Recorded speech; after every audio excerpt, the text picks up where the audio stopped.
Hey, it's the weekday. Where do you go for great food?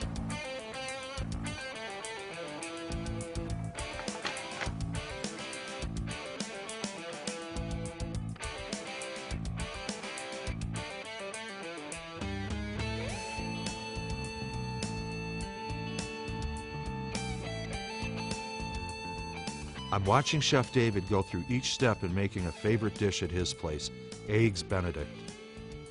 He starts by making the hollandaise sauce right from scratch. A mixture of spices and egg yolks are whisked over simmering water. As the sauce starts to come together, he adds clarified butter. Now the long process of whipping continues to get just the right consistency.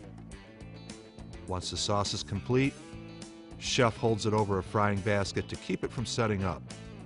Eggs are gently poached. English muffins are browned alongside thin slices of Canadian bacon. Chef has timed out all the finished pieces perfectly. Canadian bacon goes on the muffins. Next, the poached eggs, and the star attraction, the hollandaise sauce is poured right on.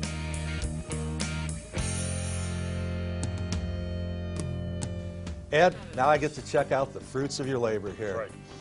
Okay, something that's really near and dear to me that I love a lot. Tell them about your Eggs Benedict. Eggs Benedict on poached eggs, actually technically coddled eggs because they're cooked in a cup. Homemade, fresh-made hollandaise every morning from scratch. Real Canadian bacon, rind removed. And you're not biting into the Canadian bacon and having rind all over the choking place. on it, yeah. You know, you guys have been open since when? 2003. And then you ended up here in East Point. Ended up here in East Point. Now, it's a pretty peculiar location. You know, the old saw, location, location, location. That's but right. You put that myth to rest, didn't you? We were able to get some people to come in, and of course we had Molly Abraham on our side, and she put in a very good word for us, and we have customers that have been coming here for 7 years from our original article that Molly put out. Let's talk about your style of cooking. Certainly. This is a very important dish. This has some family ties to it, doesn't it? This is a variation on a dish my grandmother used to serve to her boarding house in back in the 30s in Minnesota. In Minnesota. And she would take whole chickens and she would marinate them in buttermilk and black pepper, and then she would coat them with cracker crumbs and use that as her fried chicken. Fork tender. Fork tender. Fresh broccoli. Fresh broccoli and hollandaise. And this real guy, mashed potatoes. Real mashed potatoes. Creamy and just a little bit of lump, man. Just real a good. little bit. You've been, since 1973, providing quality, wholesome food with your twist on it. And this has kind of been like, you know, going to the farm, going to grandma's boarding house. How do you keep up with the freshness? I mean, you buy locally? Buying my own product because I can't. Yeah, I don't get things delivered. I have a system that I run every Saturday. It takes about between 3 and 4 hours. It's a labor of love. Has to be. Now, you've got a huge staff here to help you, don't you? That's how you're able to cook right. and clean and do everything. Yep, How many people do you got? My whole staff is my wife right over there, and that's it. That's all we have here. You'll always deal with owners. You don't deal with employees. You don't deal with people who don't care. You just deal with owners here. Now, let's talk about this bad boy right here. This is a house specialty. Ruby red rainbow trout is raised in Canada. It comes here every week. It's like it was just swimming. It's so fresh. Our host starts by drying the fillet that's already been deboned. Mesquite seasoning is then applied. Next, oil is sprayed on in preparation for the heat.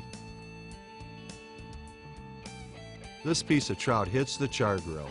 Fresh-made lemon butter is heated up right next door. As the trout finishes up on the char grill, Chef scrapes off the blood vein, which gives off the fishy taste most folks don't care for. The fillet is steam finished. Lemon butter sauce is poured onto the plate, and the red rainbow trout is placed right on top. No fishy taste to it. No fishiness to it. Perfect char. It's not dried out at all, man. No. You did a great job. Thank you very much. I sell a lot of it. People, even people who don't like fish, love this fish. The customers tell me why they come here. I don't tell them. All right. They love the food. They love they love the down home service. They love the atmosphere. They really look at it more like going over to a friend's house for dinner, rather than going out to a restaurant. And they're treated special. And like any time you do things, it's we're not everybody's cup of tea. We're a small place. It's hard to hide in here. It's a very tiny place. People have met each other here, and people who have become good friends being customers here. Well, I'm glad we've become a good friend too. I am too. I want to thank you for your hospitality today. Tom, Chef, are we ready for dessert? Yes, sir. Yes, sir. Every day, can I get this? It changes sometimes daily. What do we got? We make different things every day, so they may not be here every day. Today we have a devil's food cake with a strawberry filling. We have lemon cream angel food. We have a pecan shortbread cookie. We have Chef Ed's 3-nut pie, similar to pecan, with almonds and walnuts. And a fresh carrot cake with cream cheese icing. This bad boy. This is why we brought you here. Just Ed's excellence. And thank you for joining us today at the Weekday Cafe here in East Point.